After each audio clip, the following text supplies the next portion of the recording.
ఉమ్, sir నా గోడు వింటారా, వినబడుతుందా, స్వీకరిస్తారా, స్వీకరించరా అనే ప్రశ్న తర్వాత సంగతి. సాధారణంగా మాలాంటి వాళ్ళ గోడు చెవులకి ఎక్కదు.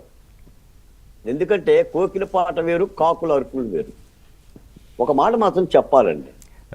నాకు మీరు మాట్లాడుతుంటే కోకిల పాడుతున్నట్టే ఉంది.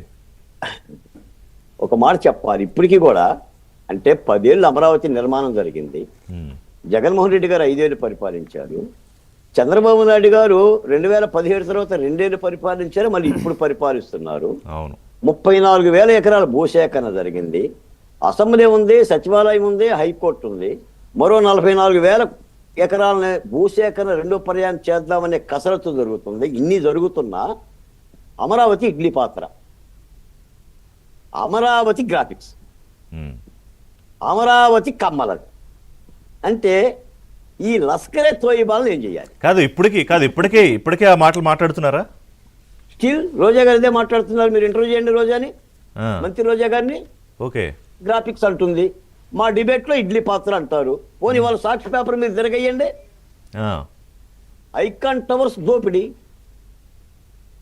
ఈ లస్కరే తోయిబాలను ఎలా అదుపు చేయటం, ఈ అమరావతి 26 జిల్లాలని ఎలా కాదు చేస్తాం? మీరు ఏకంగా డైరెక్ట్ గా ఇంకా ఉగ్రవాద సంస్థలతోనే పోలికి పెట్టేశారా? ఏమండి, ఆంధ్రప్రదేశ్లో వైఎస్ఆర్ కాంగ్రెస్ పార్టీ పాకిస్తాన్ లాంటిదండి. అమ్మో. దాని నుంచి పురుడు పోసుకున్న ఈ అమరావతి వ్యతిరేకులందరూ కూడా లస్కరే తోయిబాలండి. ఉమ్, వీళ్ళ మీద సర్జికల్ రైట్స్ జరగకుండా అమరావతిని ఎలా కాపాడతారనేది మా ప్రశ్న అండి. దీనికి ఒక పరిష్కార మార్గం ఉందండి. ఉమ్, దీనికి ఒక పరిష్కార మార్గం ఉంది. అసలు అమరావతి దళిత బహుజన కులాలది. మేము గతంలో ఉద్యమంలో మేము చెప్పిన మాట ఏంటంటే అమరావతి మాదే అమరావతి. ఓకే. ఎందుకంటే పాండవులు 5 ఉంటే కుంతీదేవి పాండవులు 5 కూడా భీముడికి సగభాగం అన్నం పెట్టి సగభాగం మిగిలిన 4 పెడుతుందంట. ఉమ్, అమరావతిలో 34% భూములు ఇచ్చింది ఎస్సీ ఎస్టీలు. Um, um, this is the major share. అదే అది కమ్మల్ది ఎలా అవుతుంది జగన్మోహన్ రెడ్డి గారు అని ప్రశ్నించాం మేము. మరి మీదని చెప్పుకుంటే ఎట్లా కుదురుతుంది? ఆయనకి చంద్రబాబు నాయుడుకి అడ్వాంటేజ్ అవుతుంది కదా.